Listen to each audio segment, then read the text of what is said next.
versículos 17 y 18. Porque esta leve tribulación momentánea produce en nosotros un cada vez más excelente y eterno peso de gloria, no mirando nosotros las cosas que se ven, sino las que no se ven.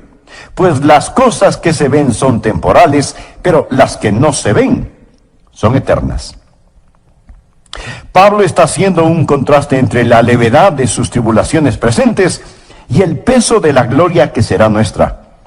Hace un contraste entre el dolor y la gloria, entre aquello que se ve y aquello que no se ve. Y cuando dice que las cosas que se ven son temporales, quiere decir exactamente eso.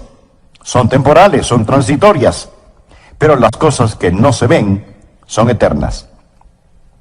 Dice que estamos mirando cosas que no son vistas. Esto parece una verdadera contradicción, pero si me escucha atentamente, entenderá que no hay ninguna contradicción en lo que Pablo dice. Cuando yo era un muchachito pequeño, escuché una rima infantil que más o menos decía lo siguiente: anoche vi sobre una estrella a un hombre pequeñito que no estaba allí, y él tampoco estuvo allí hoy. Oh, cómo deseo que él desaparezca. Amigo, eso sí es hablar contradictoriamente. En los versículos leídos, Pablo no está haciendo un juego de palabras. Él nos habla acerca de extraordinarias verdades eternas que debemos aprender para vivir si es que deseamos vivir una vida de fe. Deseo que usted piense conmigo primero en lo que llamaré la realidad del mundo invisible. La Biblia nos enseña que hay un mundo material visible y hay un mundo espiritual invisible, y los dos existen lado a lado. Necios seríamos si negamos que hay un mundo espiritual que no vemos, solo porque no lo podemos ver con nuestros ojos físicos. Una persona ciega sería muy necia si negara el radiante esplendor de una puesta de sol, solo porque no puede verla. Si usted pudiera traer de regreso a este mundo a mi bisabuelo y decirle que la sala de su casa la puede llenar de música y de deportes y drama y acción y automóviles que chocan y noticias de todo el mundo, él probablemente le dirá que eso no es verdad, que eso no es posible, que usted está mintiendo. Pero nosotros sabemos que eso es verdad. Si ponemos en la sala un aparato de televisión y lo conectamos, podremos ver todas esas imágenes y muchas más. Están allí, están en el aire. Y si no las podemos ver es porque simplemente no las estamos sintonizando, pero sabemos que están allí. ¿No es cierto? Usted sabe que es así. Las imágenes están en el aire. Así que tenemos una maravillosa ilustración de otro mundo en esta época en la cual vivimos, que nuestros tatarabuelos y bisabuelos no podrían entender. Por ejemplo, Jesús está aquí este momento, pero a menos que sus antenas estén sintonizadas a la estación adecuada, usted podrá ignorarlo. Y hasta podría decir: pastor, usted se está inventando cosas. Está hablando de cosas como que fueran reales cuando en verdad no lo son. Mi amigo, hay mucho más en la vida que solo aquello que puede tocarse, saborearse, olerse, escucharse o verse. ¿Cuál es el punto de todo esto? Lo que no se ve es aún más real que aquello que se ve. Por favor, busque en su Biblia la epístola a los Hebreos capítulo 11. Permítame mostrarle acerca de qué estoy hablando. Dije que lo que no se ve es aún más real que aquello que se ve. Leamos Hebreos capítulo 11, empezando en el primer versículo. Es pues la fe, la certeza de lo que se espera, la convicción de lo que no se ve. Subraye eso. Fe es la evidencia de que existe un mundo invisible. Versículo 2. Porque por ella, o sea, por la fe, alcanzaron buen testimonio los antiguos. Mi amigo, ¿le gustaría tener una A en su libreta de calificaciones? Bien, entonces ponga atención. Por la fe entendemos haber sido constituido el universo por la palabra de Dios. Esto es que Dios habló e hizo algo de la nada. De modo que lo que se ve fue hecho de lo que no se veía. Otra traducción dice, lo visible fue hecho de lo invisible. Las cosas que se ven primero fueron hechas de las cosas que no se veían. O sea, lo invisible estuvo antes que lo visible. Antes de que hubiera cualquier cosa que se podía tocar, saborear, escuchar u oler, estaba el Espíritu invisible de Dios y la palabra de Dios que hizo realidad todas estas cosas. Lo invisible estuvo presente antes que lo visible. Algunas veces la gente trata de negar la idea de Dios diciendo que todo simplemente sucedió y aún tratan de explicar cómo comenzó la vida. De hecho, hace ya varios años, un científico se metió en su laboratorio y anunció que había creado vida en ese laboratorio. Ahora, él no creó vida. Eso es absurdo. Lo que él hizo fue sintetizar algunos aminoácidos que tienen cualidades parecidas a la vida. Y por eso él dijo, he creado la vida.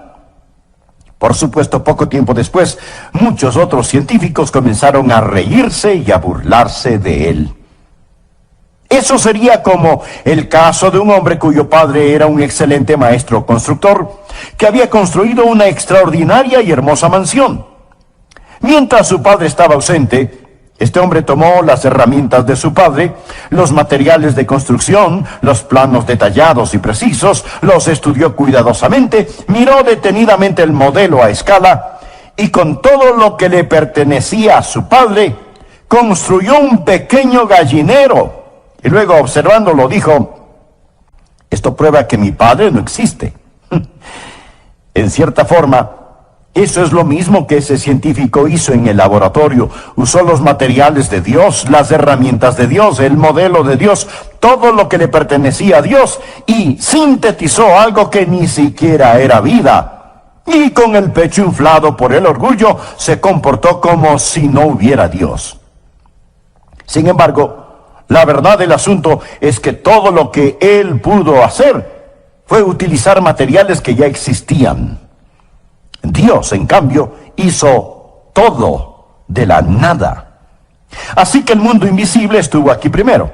Nuevamente permítame leer Hebreos 11:3. Por la fe entendemos haber sido constituido el universo por la palabra de Dios, de modo que lo que se ve fue hecho de lo que no se veía. En otras palabras, lo visible fue hecho de lo invisible. Pero no solo que el mundo de lo invisible estuvo aquí primero, sino que ese mundo de lo invisible estará aquí hasta lo último. Va a durar mucho más que el mundo visible.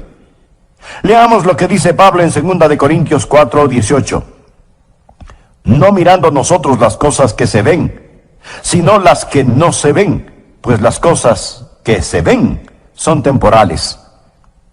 Mi amigo, este micrófono en el cual estoy hablando es temporal. Este estudio donde grabo este programa es temporal.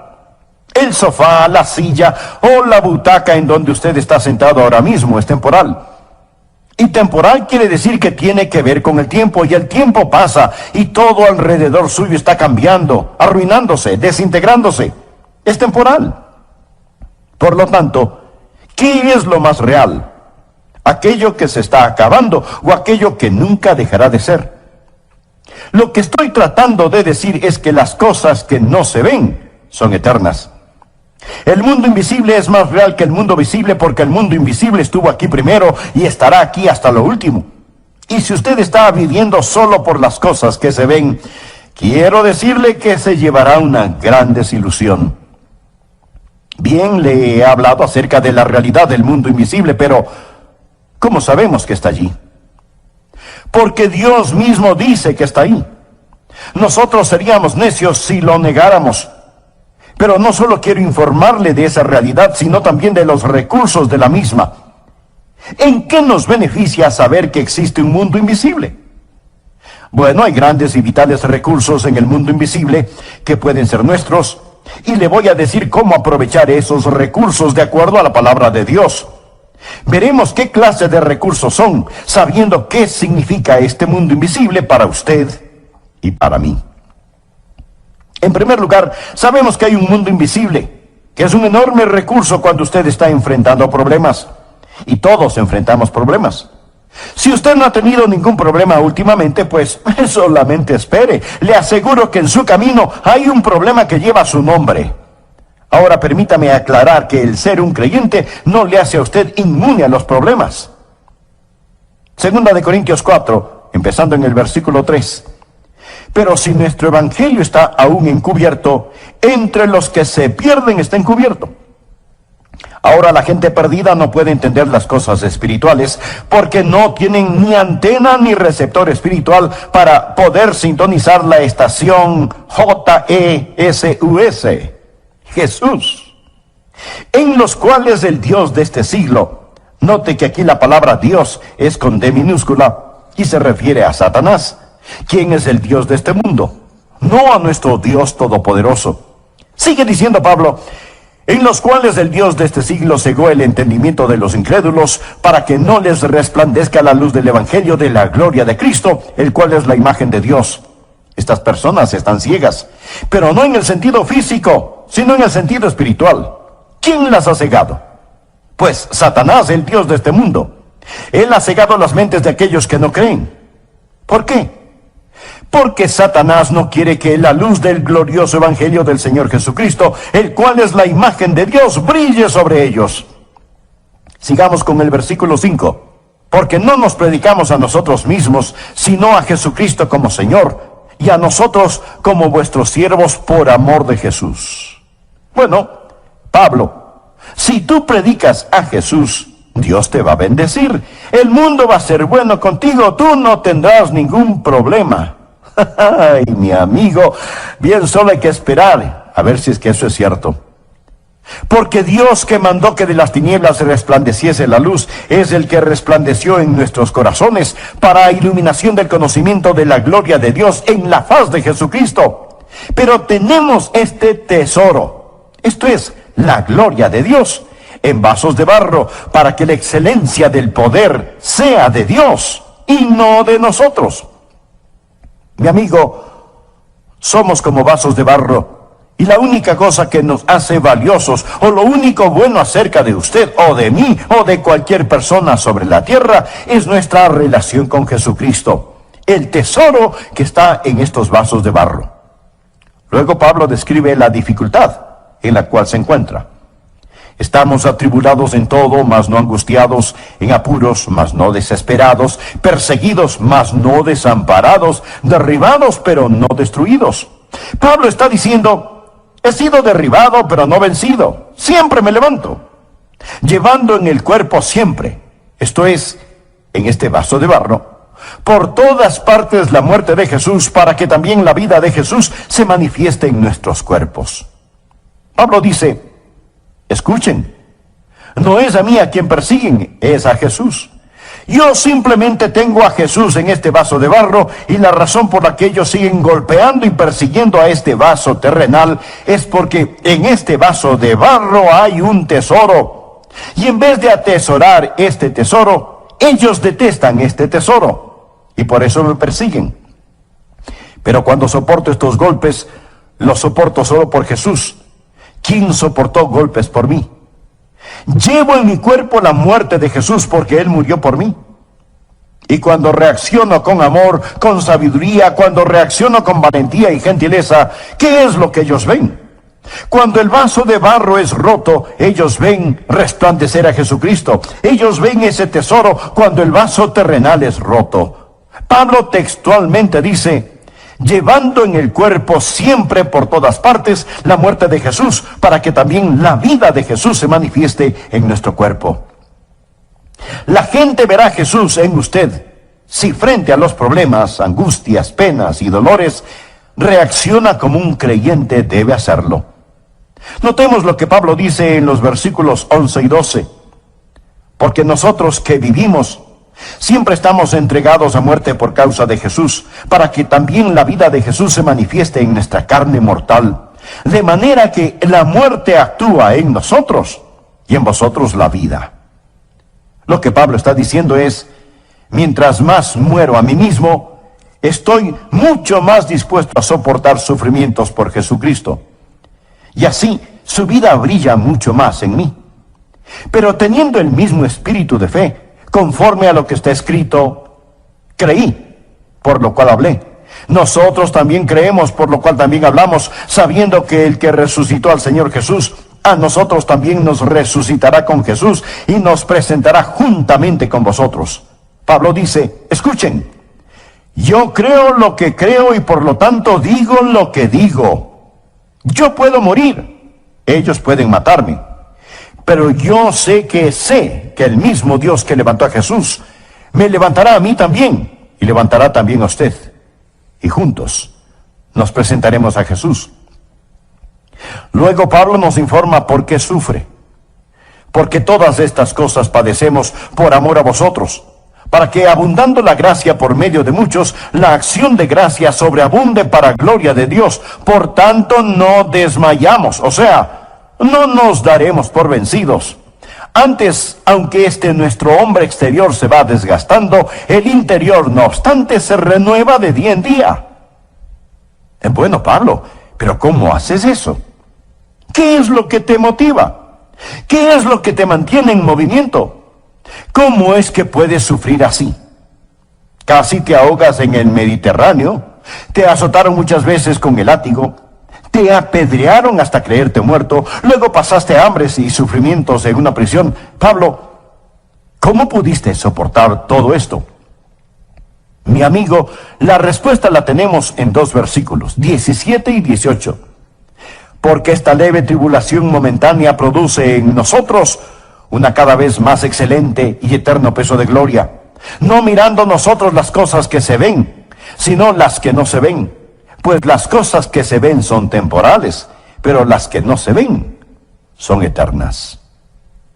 Ahora, cuando usted tiene problemas, especialmente por permanecer firme en el Señor Jesucristo, es mejor que usted mire hacia otro mundo. Es mejor que tenga su mirada fija en las cosas que no se ven, porque si lo hace así, Dios le dará fuerza sobrenatural y marchará al son de diferente música. Tome en cuenta que Pablo estaba perplejo. Él no lo entendía todo. Él dice que nosotros también estamos perplejos y atribulados. El hecho de que las cosas no tenían sentido para Pablo, eso no significa que las cosas no tenían ningún sentido. Y el que no tengan ningún sentido ahora, no quiere decir que no tendrán sentido más tarde. Pablo dice, no lo entiendo, pero miro hacia las cosas que no se ven. Y aquí la palabra griega para mirar literalmente significa ver con fijeza, intensamente. Y Pablo miraba con fijeza aquellas cosas que otras personas no podían ver. Me encanta una de las cosas que dijo Corrie ten Boom. Ella dijo, mira a tu alrededor y te desalentarás. Mira dentro de ti y te angustiarás. Mírate a ti mismo y te deprimirás. Mira a Jesús y descansarás. Y eso es lo que estuvo haciendo el apóstol Pablo. En tiempos problemáticos es necesario ver un mundo invisible, pero no solo en tiempos problemáticos, sino también cuando usted tenga temor, necesita ver ese mundo invisible. Me encanta una de las cosas que dijo Corrie ten Boom. Ella dijo, mira a tu alrededor y te desalentarás. Mira dentro de ti y te angustiarás. Mírate a ti mismo y te deprimirás. Mira a Jesús y descansarás.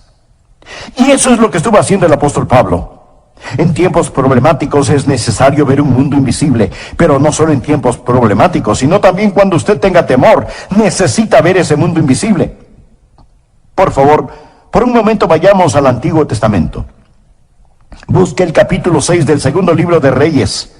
En un momento leeré desde el versículo 8. Lo que sucedió entonces fue lo siguiente. Eliseo era un profeta de Dios y como cualquier hombre de Dios, como el apóstol Pablo, o como cualquier hombre, mujer, niño o niña que trata de vivir por Jesús, se metió en problemas. De paso mencionaré lo que he dicho antes. Jesús no vino para sacarnos de problemas, sino para tener problemas con nosotros. Así que tenemos a este hombre de Dios, Eliseo, que está en problemas. Ahora leamos desde el versículo 8. Tenía el rey de Siria guerra contra Israel, y consultando con sus siervos dijo, en tal y tal lugar estará mi campamento. Y el varón de Dios envió a decir al rey de Israel: mira que no pases por tal lugar, porque los sirios van allí. Entonces el rey de Israel envió a aquel lugar que el varón de Dios había dicho, y así lo hizo una y otra vez con el fin de cuidarse. Y el corazón del rey de Siria se turbó por esto, y llamando a sus siervos les dijo: ¿no me declararéis vosotros quién de los nuestros es del rey de Israel? Entonces uno de los siervos dijo: no, rey señor mío, sino que el profeta Eliseo está en Israel, el cual declara al rey de Israel las palabras que tú hablas en tu cámara más secreta. Amigo, aquí había una fuga de información, porque Eliseo estaba sintonizado con el cielo en un mundo invisible. Sigamos con la lectura del relato bíblico. Y él, Osén, rey de Siria, dijo: id y mirad dónde esté para que yo envíe a prenderlo. El rey quería arrestar a Eliseo, y le fue dicho: he aquí que él está en Dotán. Entonces envió el rey allá gente de a caballo y carros y un gran ejército. El rey envió un gran ejército para arrestar a este pequeño profeta de Dios, los cuales vinieron de noche y sitiaron la ciudad. Ellos querían apresar a este hombre de Dios, y por lo tanto sitian a la ciudad con caballos y carruajes y soldados. Y se levantó de mañana y salió el que servía al varón de Dios. Aquí se refiere al siervo de Eliseo. Y he aquí el ejército que tenía sitiada la ciudad, con gente de a caballo y carros. Entonces su criado le dijo: ah, señor mío, ¿qué haremos? En otras palabras: amo, estamos en problemas, ¿qué es lo que vamos a hacer? Él, Eliseo, le dijo: no tengas miedo, porque más son los que están con nosotros que los que están con ellos. Por favor, subraye la frase: no tengas miedo. Al respecto, alguien alguna vez informó que 365 veces en la Biblia, o sea, una vez por día, Dios ha dicho: no temáis, no tengas temor, o expresiones equivalentes para cada día del año.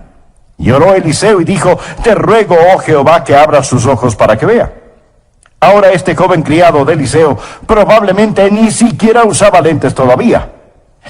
Yo comencé a usarlos desde que cumplí los 42 años de edad, y para poder ver de cerca o de lejos yo tengo que quitarme o ponerme los lentes.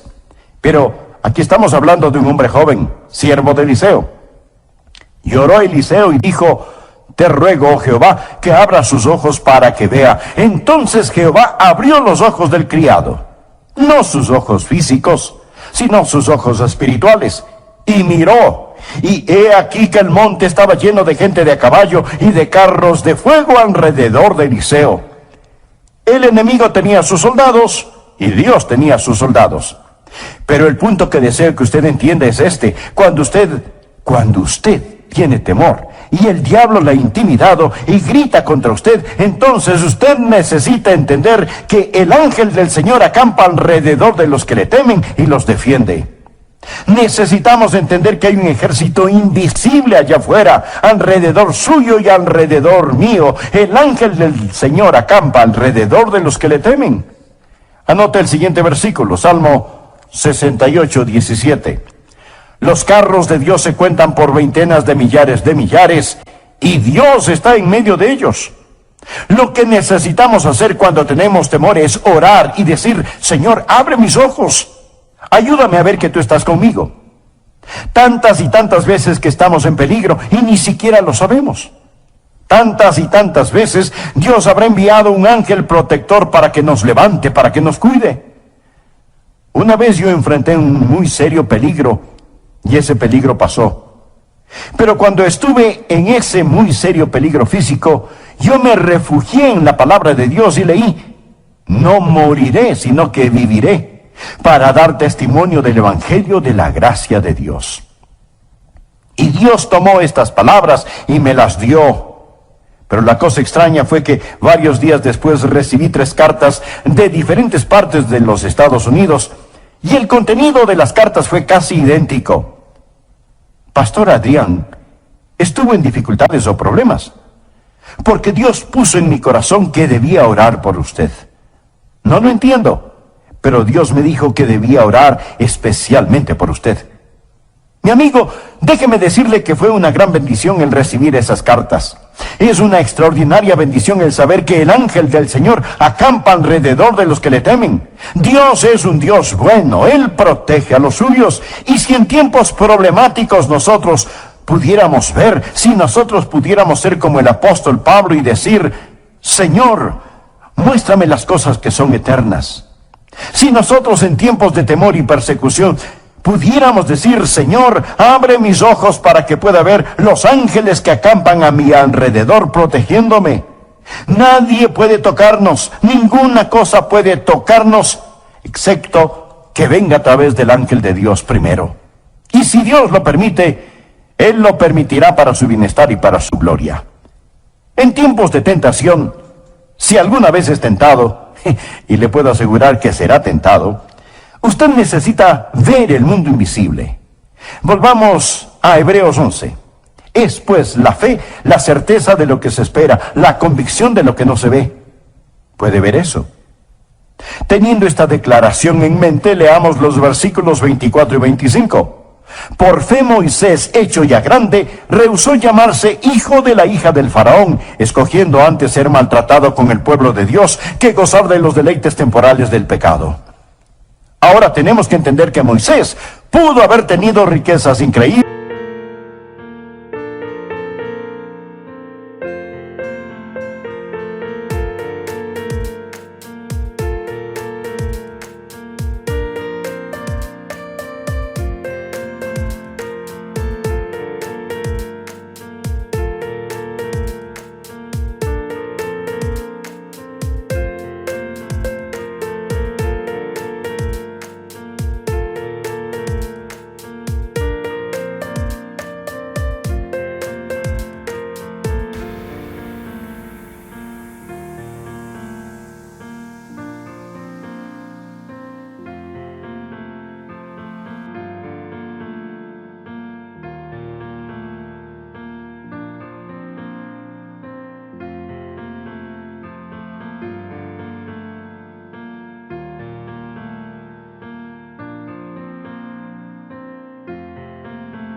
Pudo haber vivido un lujoso estilo de vida. Él pudo haber experimentado cada placer y pecado que el mundo puede ofrecer. Él pudo haber sido el emperador de la más poderosa nación sobre la tierra, pero él rechazó todo eso. La Biblia dice: rehusó llamarse hijo de la hija del faraón, escogiendo antes ser maltratado con el pueblo de Dios que gozar de los deleites temporales del pecado, teniendo por mayores riquezas el vituperio de Cristo que los tesoros de los egipcios, porque tenía la mira puesta en el galardón. Quiere decir que él miró hacia lo final. Él vio la conclusión de todo el asunto. Por la fe dejó Egipto, no temiendo la ira del rey. Ahora preste atención a la siguiente frase: porque se sostuvo como viendo al invisible. Una vez más, vemos que en tiempos problemáticos hay que ver lo invisible. En momentos de temor hay que ver lo invisible. En tiempos de tentación hay que ver lo invisible. Eso es lo que va a impulsarle a usted hacia adelante. Eso es lo que lo mantendrá en el camino correcto. Ahora, ¿cómo va a lograr esto en su vida? ¿Cómo va a conocer todo esto y hacerlo real? Hemos estado hablando acerca de la realidad del mundo que no vemos. Hemos hablado de los maravillosos recursos de este mundo invisible, pero ¿cómo recibe y cómo libera el poder de este mundo invisible para su propia vida? Sigamos con Hebreos capítulo 11. Y le diré cómo trae este mundo invisible al mundo físico y material en el cual vivimos. Antes que nada, usted debe saber que hay tres grandes enemigos de nuestra fe. Primero, las apariencias. Segundo, las emociones. Y tercero, la razón. Tres enemigos de la fe. Nada negativo con ninguno de ellos, excepto que hacen guerra contra nuestra fe, la cual se sustenta en el principio divino que dice: la fe es la certeza de lo que se espera, la convicción de lo que no se ve. Las apariencias pueden ser un gran enemigo de la fe, porque usted bien sabe que las apariencias son engañosas. ¿Y qué es la esperanza? Permítame darle una definición de esperanza. Hebreos dice que la fe es la certeza de lo que se espera.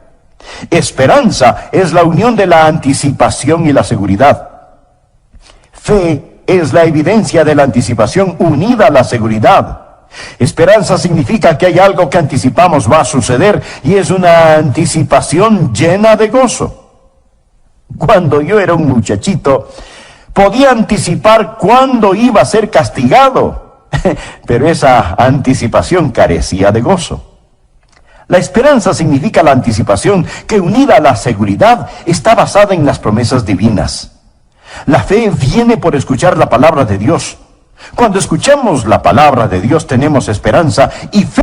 Si no viere en sus manos la señal de los clavos, y metiere mi dedo en el lugar de los clavos, y metiere mi mano en su costado, no creeré. Aquí tenemos a un hombre cuya fe fue obstaculizada por su deseo de ver. Simón Pedro aprendió que no se debe vivir de esta manera.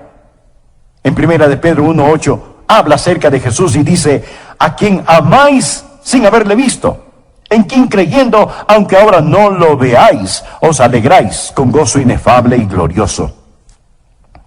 Si alguno de ustedes me pregunta: Pastor Adrián, ¿ha visto usted a Jesús?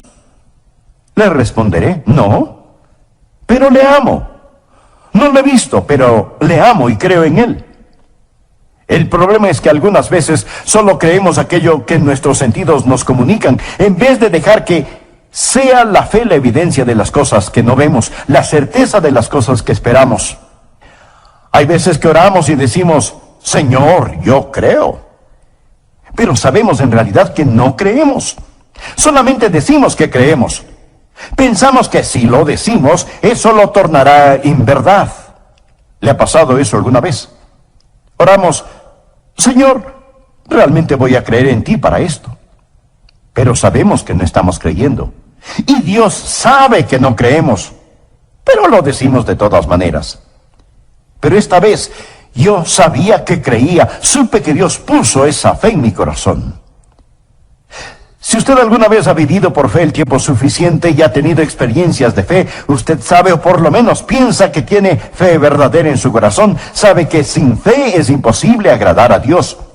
Y que nada conseguirá de Dios si es que no ora con fe. Orar y creer significa recibir. Orar y dudar significa renunciar. Por lo tanto, usted debe orar en fe y con fe.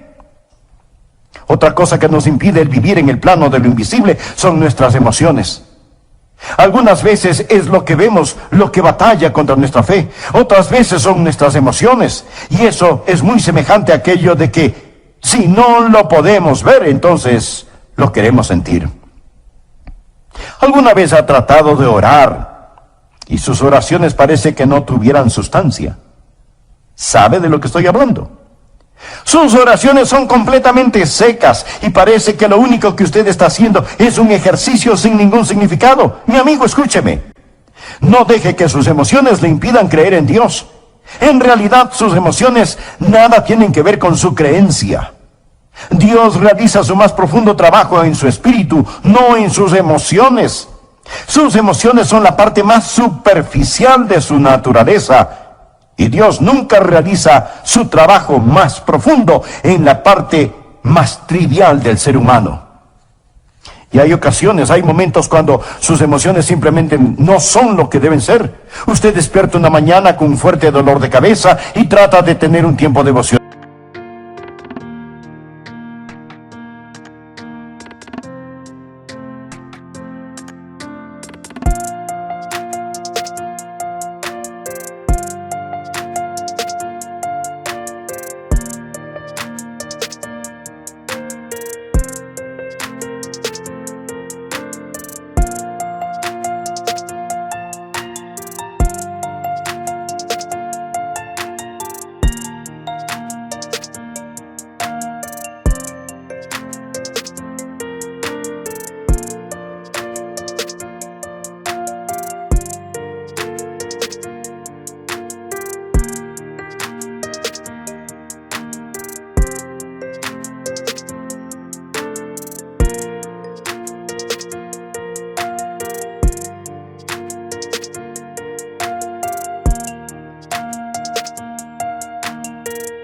devocional y se dice: oh, yo soy un hipócrita, no tengo ganas de orar.